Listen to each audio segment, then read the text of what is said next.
Good morning, Green Toms. It's another beautiful day in the island of Grenada, and today I want to talk about Gliricida trees or Gliricidia Sepium. I hope I'm not butchering that name, but this tree is in bloom all over the island right now. You've probably spotted it yourself, and maybe you're like me, you have one in your backyard.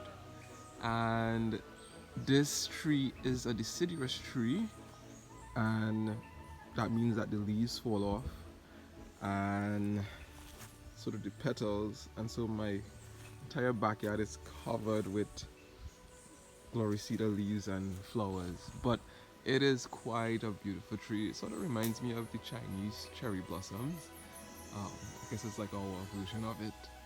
Uh, but this tree is actually originally from places like Mexico and Central America, and interestingly made its way to the Caribbean and other parts of the world because of its multiple beneficial uses, one of which is for the treatment of eczema.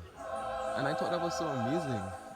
So the leaves, actually, if you soak the leaves in water, the pigment, you could even blend it, the pigment in the leaves is actually really good for eczema. And I mean, among other things, but I just thought that was one of the amazing uses of this tree that I think many of us did not even know. And it's such a common plant um, that I suppose we've taken it for granted at this point. But initially, when it was brought here, it was brought to be used for shade for the cocoa plants and as a fencing for properties. It's also a great insecticide, and for livestock it helps to keep away pests. Who knew that? It's amazing. Glory cedar, currently in season. It's easy to identify by its white-ish, grayish bark, and these trees grow pretty big, 30 feet and above, and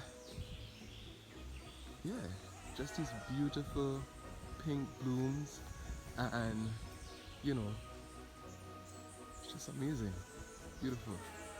The dry season is here, and Gloricidia is here to say hello with it. Have a great one, Green Thumbs.